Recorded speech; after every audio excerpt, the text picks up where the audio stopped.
Hola, ¿qué tal?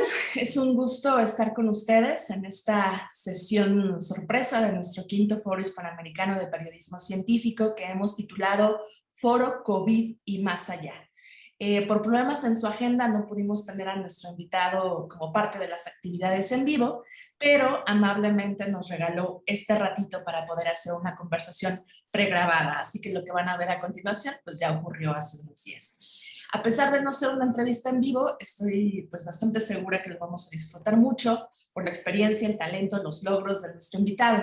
Hablo del periodista de ciencia estadounidense Ed Yong, quien trabaja actualmente en el periódico The Atlantic y quien este año ganó el premio Pulitzer por sus trabajos de comunicación de la ciencia durante toda la pandemia. Sus trabajos realmente han sido referencia para muchos de nosotros como periodistas y también para muchas personas, para los ciudadanos y las ciudadanas que han buscado respuestas y historias a mayor profundidad.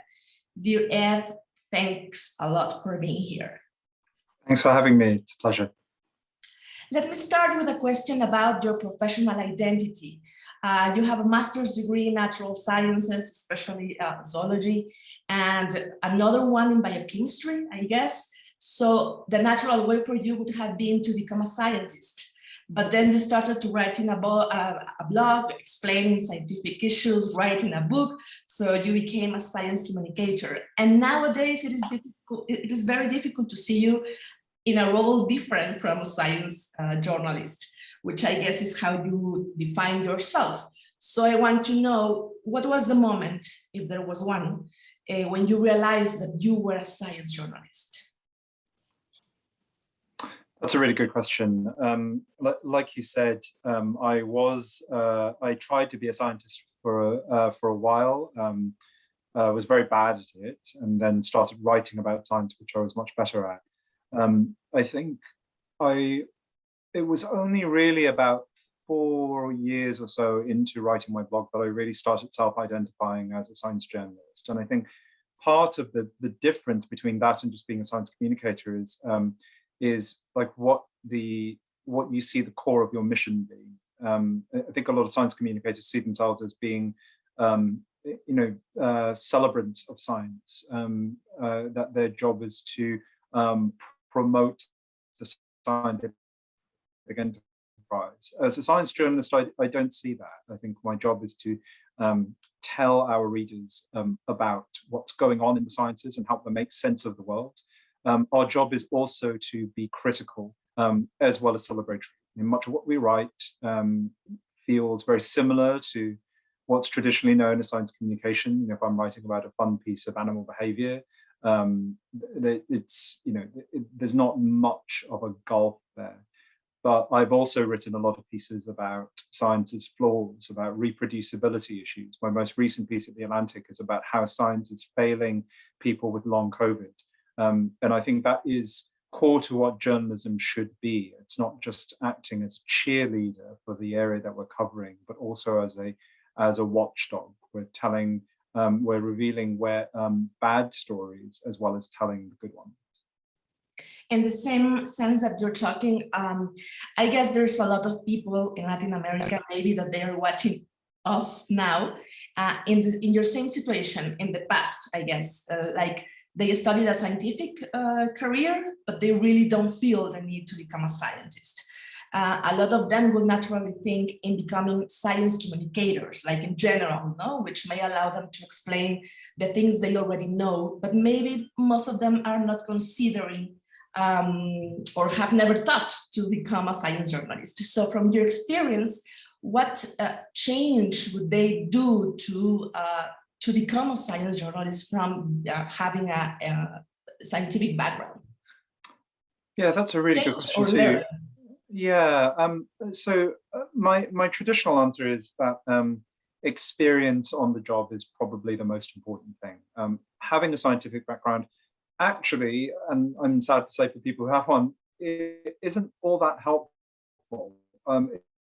It's a little helpful, but it's much less helpful than people think it is. Like, I write about areas that I had no training in whatsoever. I write about things like neuroscience and infectious disease now, pandemic preparedness. Like, these are not areas that I have a background in. And my background in science has helps a little bit, but to a much lesser extent than you might think. I think what's really important is brushing up on fundamental journalistic skills. So my skill set involves looking at a complex set of information, making sense of it very, very quickly, finding out who the right people are to talk to, interviewing them efficiently and carefully, and then trying to make sense of what they say. Those are the skills, and those can be applied to anything, whether it's an area that you've previously known or one that you have no previous knowledge of. And those skills can only be acquired really through experience on the job, by doing it again and again. Sure, you can do training programs or master's programs, but I don't think there's anything that really beats actually trying to build experience up slowly over time, difficult at first, and working with really good editors. I'll also say that I think it's funny. I feel like I understand much more about science and how it works as a science journalist than I ever did as an actual scientist, as a PhD student.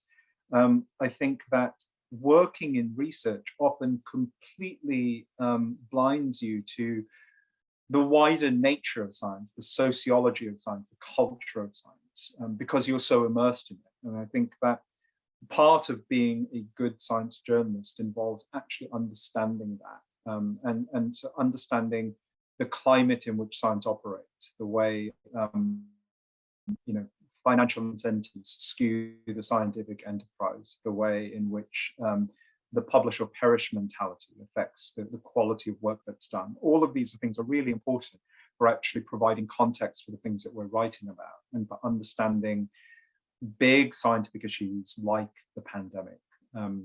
So yeah, I would say get some experience, cast your intellectual net broadly, and try and learn as much about the culture and the sociology of the thing you're writing about as you would about the nitty-gritty scientific details.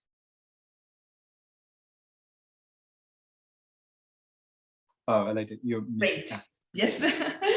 Let's talk about your work, Ed, which I personally think that is amazing. And one of the reasons is the angle. It is very difficult to find science features that have a similar angle. I don't want to generalize, because of course there are lots of amazing works out there, but I frequently feel like most of the science stories about COVID, for example, are in one way, and then Ed Yong comes with a totally different story on the same topic.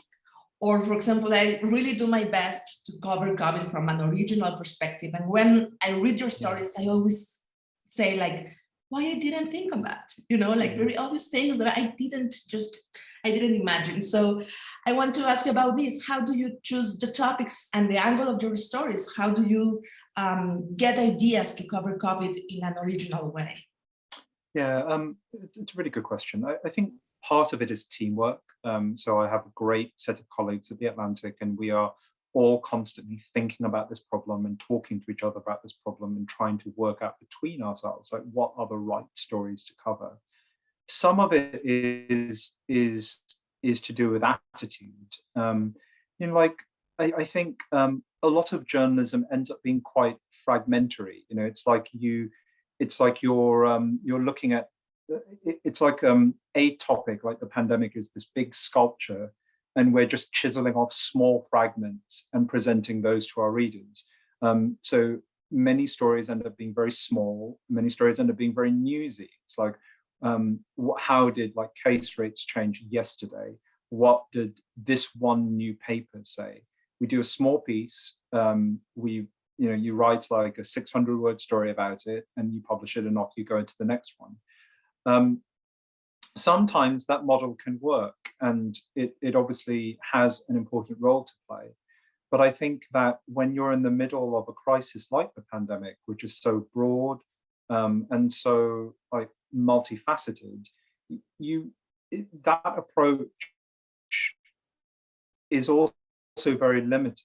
What I've tried to do in the big stories that I've written is to zoom out and really offer people a big picture look at this problem, trying to not just offer them one small piece after another, which can be very confusing, but to just unite those pieces into a cohesive picture and show them back.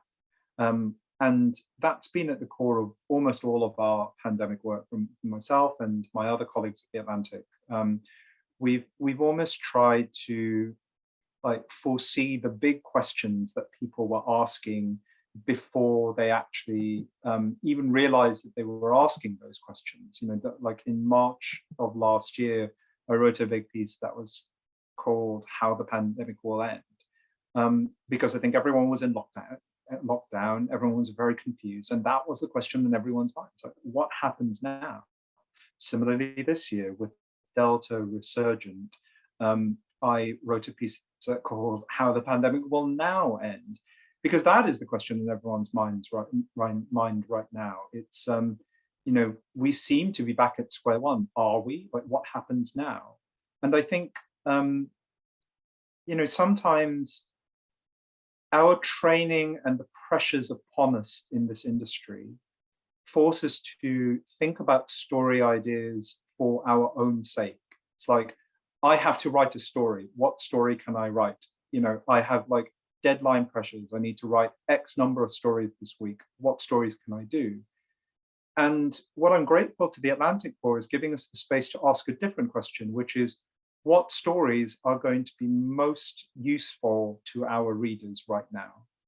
And I think it's really important that journalism gets to a place where we can do that, where we can, rather than just justifying our jobs, to actually get back to the core of that job, which is an act of public service, trying to really do right by our readers and do work that helps them make sense of the world, that exposes wrongdoing. All of that is so core to what we do. And sometimes we just don't have the time and the space to actually live up to that ideal. I have a question specifically about the space, because Sure. it's real that another characteristic of your stories is the depth and the length they have. You can easily write a 5,000-word article and have it appear like that in The Atlantic. Yeah. It strikes me because in Latin America, it is difficult to think in stories longer than 2,500 words. Yeah. And in many occasions, editors, and I know several ones, say, nobody will read it. It's too complex. Leave the essential things and take out the science stuff, things like that. Has this ever happened to you, that some editor tried to convince you to write shorter or to write more superficial stories in order to get a broader audience? What have you done, or what would you do if it happened to you? So not at The Atlantic, but I have encountered that before. What you've described is also very prevalent in Britain, where I come from and used to live. I've heard people say that anything over 2,000 words is too long. Obviously, we don't feel that way at The Atlantic, and my editors here have been incredibly supportive. I think our feeling is the pieces should be as long as they need to be. And I think that we have a sense of how long that is. I've filed pieces that have been too long, and that my editors and I recognized are too long, and we pared them down. But there was never a sense that that we need to pare them down for broad appeal. It was always just, is this story propelling readers along? Is it does it have too much is it just too flabby in pieces? Does it lose interest? Are we too deep in the weeds? It's always in service of the story and not the sort of fictitious idea of what our readers want. Because I can tell you, I can't change the fact that a lot of people listening to this will be working with editors who don't understand this. But I will say this to you very clearly. The idea that people do not have a long enough attention span to read a long story, or do not want long stories, or do not want scientific detail, is complete nonsense. We have proved that over the last year and a half. The first piece that I wrote about how the pandemic will end in March 2020 is, I think, one of the 3 most read pieces of all time in the Atlantic's history. It's a 5,000 word piece. We know that a lot of people stuck through. Like, I can look at our analytics and see how long people stick with these stories. And I know that there is a long retention time for almost all of the ones I write. And a lot of the long pieces since then have been similarly well received. I think people want detail. They actually want to know what's going on. They want more than superficial hot takes. And they're willing to stay with you. It's not that people won't read long stories. It's that people won't read long stories that are written badly. And rather than just say, we're not doing long stories, which I think is the wrong approach, I am fortunate to be working with editors who understand we can make this story like 8,000 words. They just have to be 8,000 fantastic words. Like, if you want to write an 8,000 word story, almost every sentence has to be brilliant. And like, every paragraph has to have like something that makes someone go, wow, I didn't know that. I didn't realize that. Like, the magazine stories that I've written, like the longest one I believe was 8,000 words. And like, if you go to that, we have like crushed entire features into single paragraphs. Like, we've written it so that every paragraph has one punch in it. And that's what you need to do. Like, people talk about this concept of gold coins, that you scatter gold coins throughout your pieces, and that could be like a beautiful turn of phrase. It could be a really compelling fact. It could be a really evocative quote, but something to keep the reader's attention. And it turns out that if you do that well enough, you absolutely can keep a reader's attention over very long pieces of work. And especially when it comes to something like the pandemic, and especially when it comes to work that does have readers in mind, that says, this is an act of service and we are going to help you make sense of something that seems to make no sense. One of the advice you made last year in this list of recommendation for young journalists was to pay attention to structure. And I think structure is very, very important to have these long stories to be attractive and interesting and brilliant and everything. So you told them, you wrote, pay attention to the structure and learn how to report well. Remember that most writing problems are actually structural problems, and most structural problems are actually reporting problems. I personally think structure is an essential component of a good story, but I also think that teaching how to structure stories is a challenge. So I want you I want to know if you have a method to structure your stories. I mean, how do you know there is a structuring problem and how to solve it? Right. This is really glad you asked this, because I think structure is essential. It is like the central cog to all of this. And if you don't have it, everything else falls apart. When I write a story, especially any story really, it could be 800 words, it could be 8,000 words, I always start with an outline. So after I report, I break down what I think the story is going to be. I write that I have what is essentially a very long bullet pointed list in Word that just uses like bullet points, bold font, like headers, just organizing my thoughts. I know, let's say let's say the last piece that I wrote about long COVID has, I believe, 5 sections in it. Before I started writing, I knew exactly what each of those sections was going to say. I knew what the core point of each section was going to be about. And then within that, I knew almost what every paragraph was going to say. I plan all of that out beforehand by looking at my research, by looking at my notes, talking to my editors, like really plotting it out. I go through all of the transcripts and the interviews I do and just grab bits that are relevant to each section and slot them into the outline, so that I can look at this very rough, unpublishable, like just repository of all the stuff I've collected in my reporting, and I can see the full shape of the piece. And I do that all the time. I do that for short stories. I do that for long stories. I always outline before I start writing a single word. Often I'm writing bits and pieces as I go. I'll come up with like interesting lines or like critical ideas, but that helps me get down the concept of the story and the concept of each particular section. So I know, so like while writing that, for example, my original outline had 6 sections. And as I started writing, I could see something's not right here. This section, like section 2 feels flabby. Oh wait, that's because it repeats parts of section 4.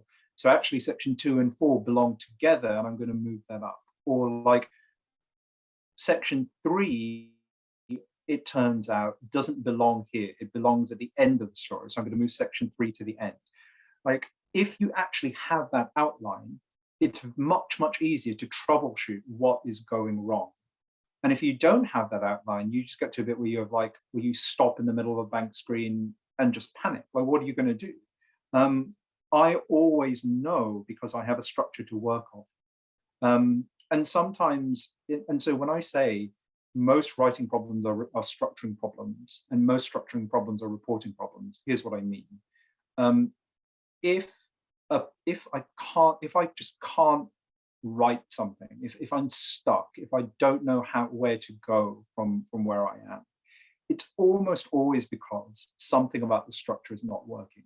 Like I have decided to go from one place to another and actually that doesn't flow, or it's because I'm missing something that actually comes in later in my outline.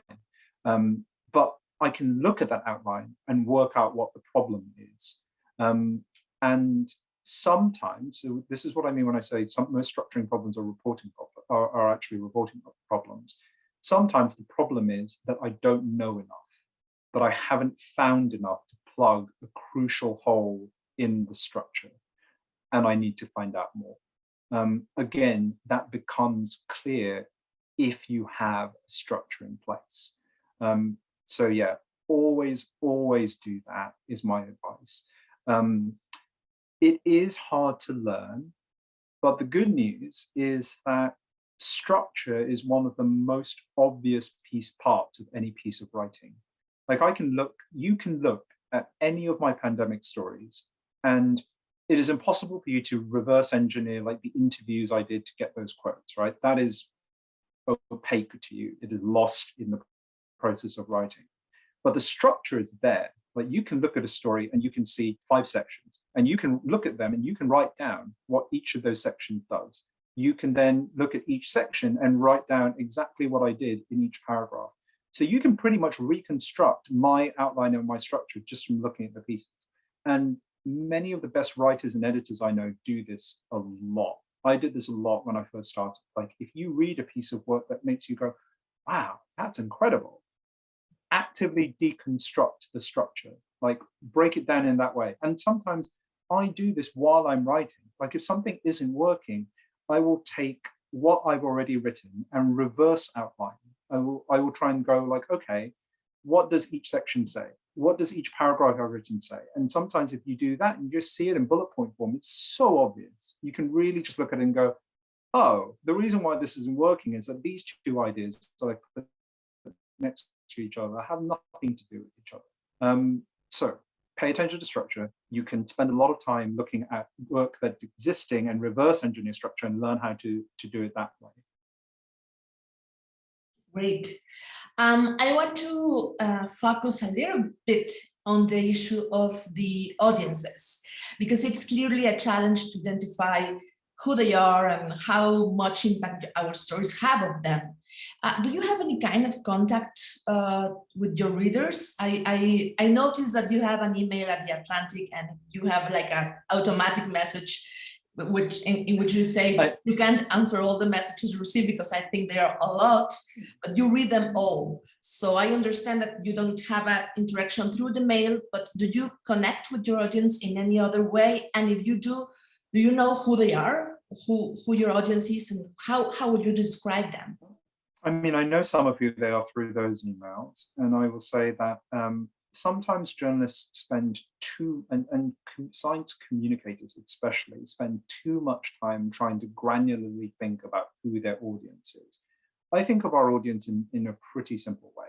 Our audience are people probably with like at least a high school or college level education. I am writing for people who last encountered science at a high school level. And I can think back to what I knew about science at that age of my life to work out like how to calibrate my writing. But these are people who I imagine my readers to be people with that kind of educational background who are curious about the world and who are just human. Like I try and write stories that tap into feelings of curiosity, of awe. I try and write stories that address needs that people have and that are just interesting. And I think that really is all there is to it. I think it is a mistake to try and actively focus on a particular age group or demographic or anything like that. I think that you want to write for a broad group of people. I think I hesitated a little saying this because I know obviously like if you're a Latin American journalist, you have some specifications about who the kinds of audiences you want to write for in your respective nations. There are definitely going to be challenges there that I, as a writer working in the United States, am not aware of. So I don't want to tell you that that's not an issue. I think you will best know who your audience is. But I think my point is, it is very easy to get lost in that question of this sort of, mythical audience figure. But I think if you just do good work, you stand the best chance of reaching as broad a range of people as possible. And I see that broad range in the types of emails that I get. Let's talk about COVID. I have two questions. Well, it's almost the same question. The first one is how this epidemic has changed your view of science. And I ask you this because in your coverage of the pandemic, it's very noticeable that you are including a broader vision of the scientific work. For example, you have incorporated more social scientists and a view more linked to this field, to social sciences. So what do you think is the value of having this perspective in journalism in general and in science coverage in particular, how to include these social sciences perspectives and at the same time maintaining the rigor of the hard scientific information and how to balance them, So, I don't think those two things are in opposition. I think a lot of the social sciences are extremely rigorous and probably more so than the so-called hard sciences are. I think they have been absolutely essential in my coverage and my understanding of the pandemic. And if you have a problem that's this wide and that affects so many areas of society, you cannot write about it just by interviewing virologists and immunologists and epidemiologists. Like, sure, they have expertise that's important, but COVID is a cultural problem, a social problem, a historical problem. And to talk about it well and to really understand it deeply, I've had to talk to historians, linguists, anthropologists, sociologists, to understand why the US fared so badly against COVID. You also have to understand its prison system, its attitudes to nursing homes, its psychology, its skew towards extreme individualism, its politics. Like all of these things you need to understand to make sense of why this virus is causing this disease in these people. And science is part of that, but it is not the only part. I'm not even convinced it is the biggest part. And I think, there's a way of approaching this science's role in the pandemic that I think is a little facile, which is like sort of what happened when the vaccines came out, which was very much a yay science, like go science, science saved us. But I think what I've tried to write about is that science has both light and dark sides, and both were incredibly evident during this pandemic. There was obviously a lot of incredible groundbreaking stuff, including the development of the vaccines, but there was also a lot of shoddy work that made things worse. there were a lot of problems within the research enterprise that disadvantaged women and people of color in particular. And long haulers, people with long COVID, have especially been neglected and dismissed by the biomedical community. So there's a lot of areas where science as a whole, as an endeavor, really failed.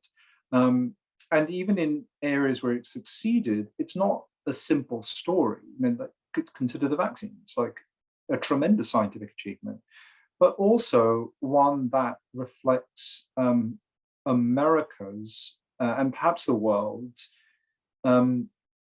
bias towards biomedical pharmaceutical solutions above all else. Like, there were many social solutions, cultural solutions that could have helped bring the pandemic under control, and many of them were ignored because people wanted a drug or a vaccine to save them. And I think that that area, like understanding the ways in which we culturally react to science, is also important, just as it is important to understand the science itself.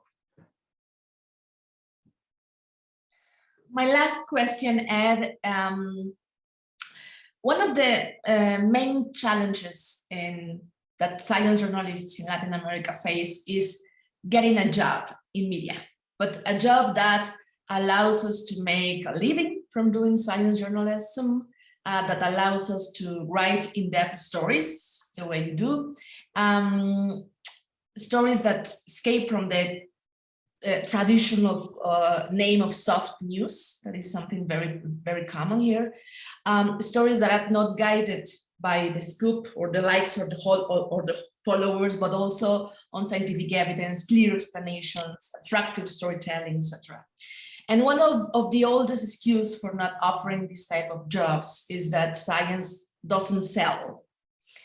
It seems to me that you have demonstrated exactly the opposite. I don't know if you said it in some conference, or I read it somewhere, that the Atlantic subscribers have increased in good measure because of you, because they wanted to read your stories.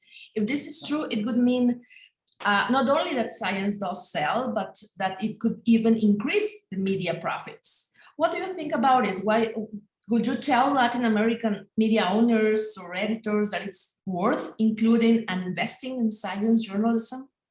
Absolutely. I mean, we've proven it. Science absolutely sells for us. It is, a tentpole of our work. The science desk is immensely respected at the Atlantic. We bring in a huge number of subscribers, like myself. Many of my colleagues, Sarah Zhang, Katie Wu, are among the most read writers at the Atlantic. Frankly, we are kicking ass, and we're proving that there is a massive audience for science content. Now, part of that is because of the pandemic, but let's be real here. We are facing crisis after crisis after crisis, many of which have science at its core. This won't be the last pandemic. We certainly haven't heard the last of climate change. These are going to be issues that newspapers and magazines are going to need to invest in. And if you don't right now, well and fairly, you're going to be screwed in the next decade when more of this stuff happens and you have no one with the expertise or skill sets to cover it. Like, we have seen other news organizations scrambling to produce terrible pandemic coverage. And we did not do that because we already had a desk with the right attitudes and values and expertise to hit the ground running and cover this story. And we did that even before this pandemic happened. Like, our bosses were intuitive and visionary enough to commission me to do a big story about why the US was not prepared for a pandemic in 2018. So yeah, this idea that science doesn't sell is just a complete nonsense. It doesn't reflect reality. It reflects the biases of people who run media companies who are bored by science, and they are not representative of the wider world. They think they are, but they're wrong. And I think they're wrong at the detriment of their news organizations. If you want to be relevant in the coming decades, for God's sake, hire a good science desk, give them the opportunity to tell the stories that actually matter, and get out of their way. Because this is really, really important. And I am sorry for people who are listening to this if you're struggling to find jobs. It is a hard industry right now. It is a hard industry for all of us, even in places like the US, which are very well resourced. It's difficult, and I don't have advice on how to find a job in this situation, this economy. But for anyone here who has power, I will say make those jobs exist and make them worthwhile for people, because you are going to need them.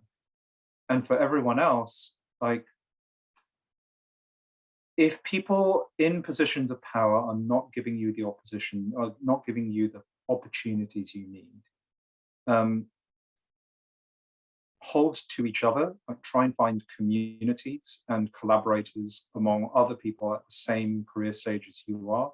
Try and build things of your own, and try and forge something that's better. Nice. It's a very nice idea to finish, because it's just the forum, and this event is just looking for that, to build community. Ed, thanks a lot. Thank you for sharing your experience. And well, we'll see you later. Yeah, thank you. Take care, stay safe. Thanks for having me, folks. Enjoy the conference. Muchas gracias por acompañarnos. Hasta luego.